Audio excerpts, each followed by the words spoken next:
English grammar lecture 1. Now we start English grammar series. इंग्रजी व्याकरणामध्ये आपल्याला जसं मराठी व्याकरण आपण शिकलो तसंच मराठी व्याकरणाप्रमाणेच इंग्रजी व्याकरण पण शिकायचं आहे. In English grammar there are 8 part of speech. Part of speech means शब्दांच्या जाती.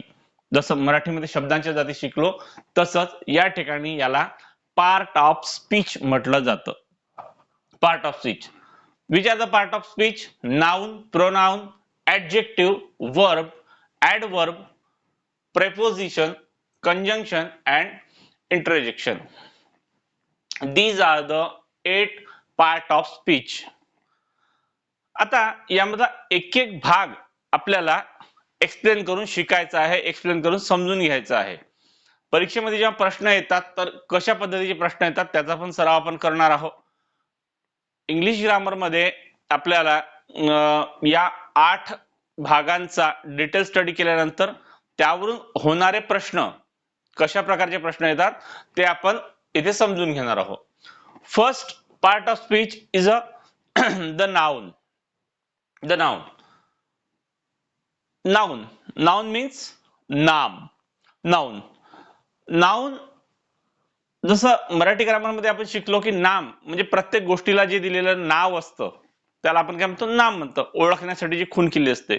इंग्लिश मध्ये it's called the noun. The function of nouns. Noun जेव्हा एखाद्या सेंटेन्स मध्ये येतं तर त्याचं नेमकं फंक्शन काय असतं. Functions of noun. Functions of noun. These are the 4 types of functions of noun. Subject of verb, complement of verb, object of verb and object of preposition. Subject of verb म्हणजे क्रियापदाचा कर्ता. क्रियापदाचा तो कर्ता असतो. कविता sang a song. Kavita sang a song. In that sentence, Kavita is a subject of that sentence. Kavita. Kavita is a subject. Subject of verb. क्रियापदाचा जो कर्ता आहे तो या वाक्यात एक्सप्लेन केलेला आहे. कविता या वाक्याचा कर्ता आहे, सब्जेक्ट आहे. Complement of verb. She is a teacher. Complement of verb. Verb बद्दल अधिक माहिती या ठिकाणी सांगितलेलं complement of verb. Object of verb. Object of verb क्रियापदाचं कर्म ते कधी कधी असतं. I saw Mahesh. नाउन. बघा नाउन आहे परंतु ते नाउन काय आलाय क्रियापदाला सहाय्यक म्हणून आला आहे. Object of verb. Object of verb आणि ऑब्जेक्ट ऑफ प्रेपोजिशन हे ओळखणं सोपं आहे. लक्षात घ्या यावर जेव्हा प्रश्न येतात. ऑब्जेक्ट ऑफ वर्ब जेव्हा वर्बला लागून एखादं नाउन येतं. वर्बला लागून जेव्हा नाउन येतं तेव्हा ते असतं object of verb. Object of preposition. I spoke to Mahesh. To या प्रेपोजिशनच्या सोबत. ऑब्जेक्ट ऑफ वर्ब आणि ऑब्जेक्ट ऑफ प्रेपोजिशन ओळखण्याच्या बाबतीत एक लक्षात ठेवायचं की ऑब्जेक्ट ऑफ वर्ब तो नेहमी वर्बच्या जवळ येईल त्याला ऑब्जेक्ट ऑफ वर्ब मध्ये आणि ऑब्जेक्ट ऑफ प्रेपोजिशन मध्ये प्रेपोजिशनच्या नंतर नेहमी नाउन लिहिल्या जाईल.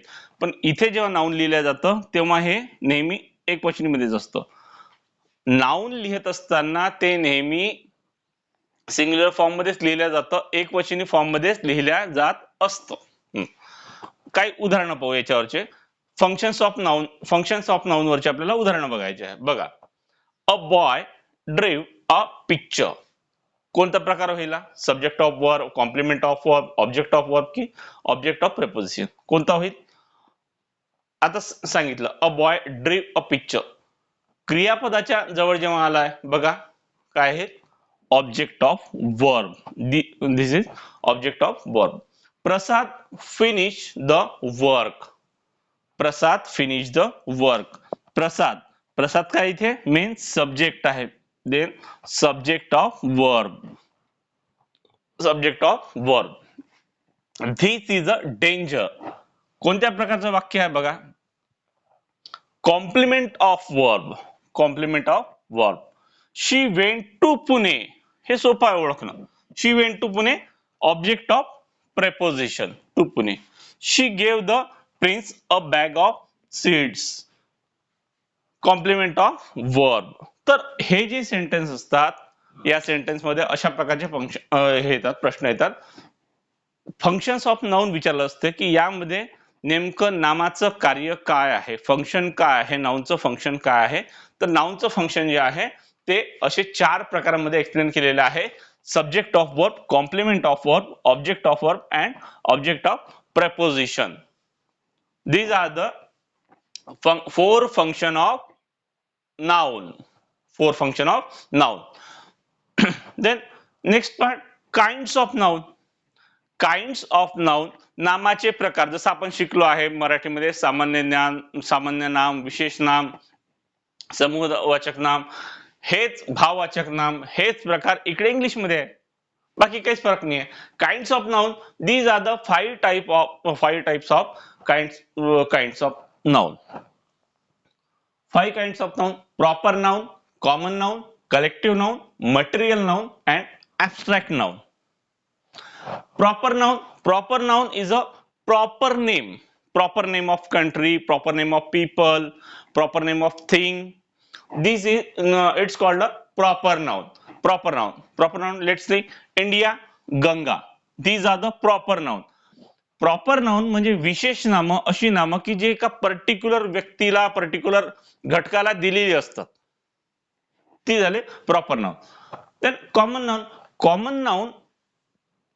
कॉमन नाउन म्हणजे एका विशिष्ट एका जातीला, एका गोष्टीला दिलेलं ते कॉमन नाउन असतं, त्याला म्हटलं जातं. जसं बुक मीन्स कोणताही बुक जर असेल त्याला बुक म्हटलं जातं.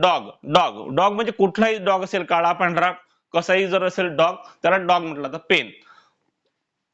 Common noun is a one of the category. एखाद्या जातीला दिलेलं हे नाव म्हणजे कॉमन नाउन असतं. कलेक्टिव्ह नाउन जिथे एकापेक्षा जास्त गोष्टी आहे असा ज्या ठिकाणी ज्या नावामधून बोध होतो त्याला कलेक्टिव्ह नाउन म्हटलं जातं. Class, family, these are the collective noun.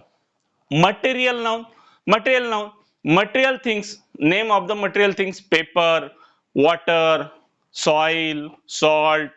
These are the material. So its name called a material noun.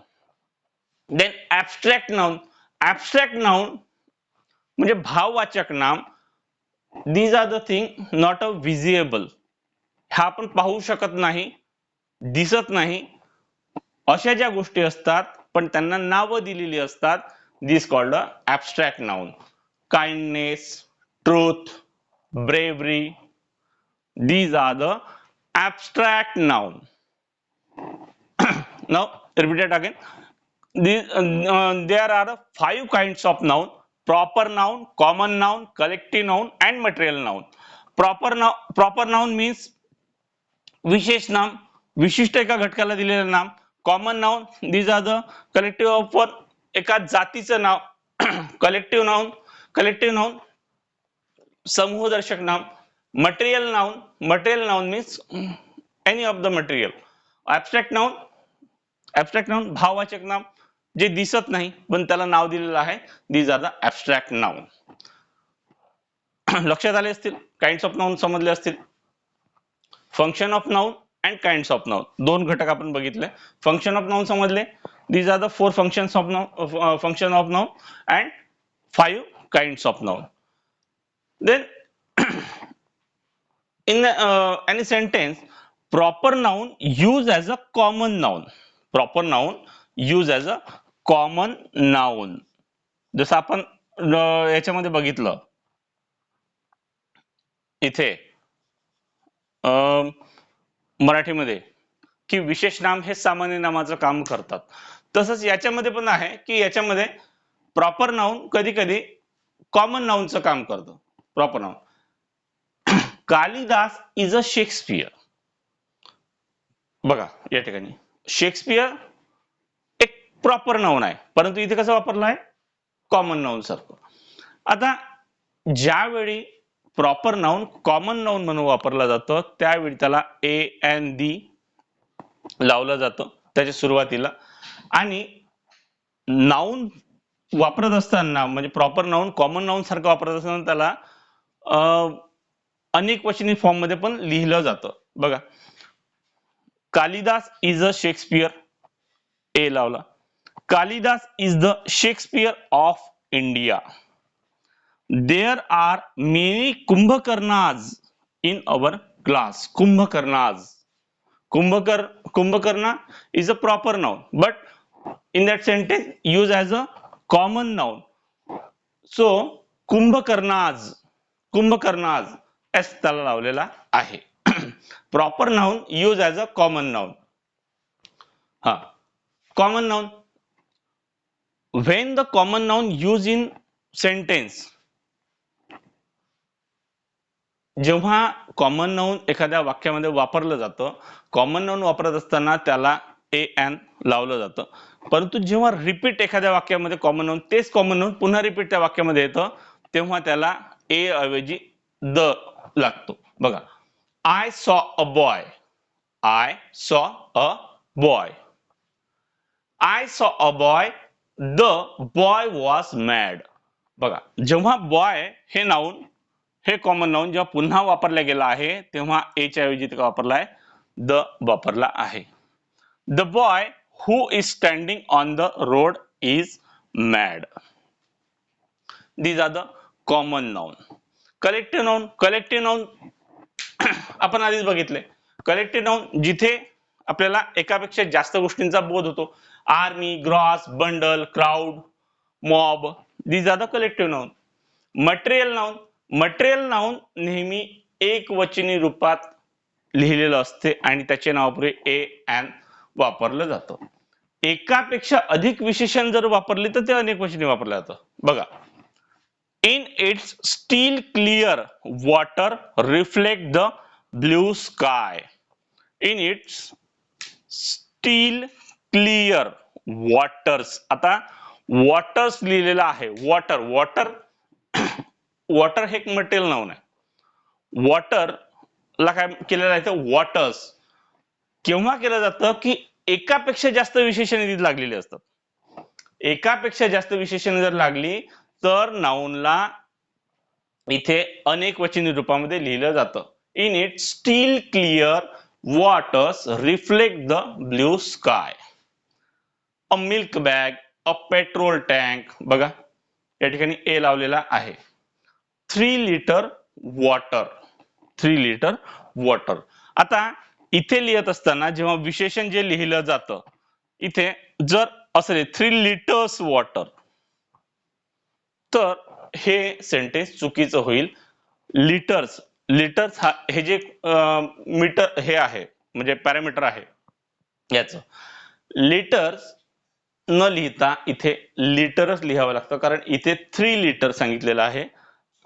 Litre हे इथे वॉटरचं एक विशेषण म्हणून आलेलं आहे आणि विशेषण हे नेहमी काय असतं, विशेषण हे नेहमी एक वचनी रूपामध्ये लिहिलं जातं, ते अनेक वचनीमध्ये कधीही लिहिलं जात नाही, लक्षात घ्या. म्हणून 3 लिटर वॉटर असंच ते लिहिलं जाईल.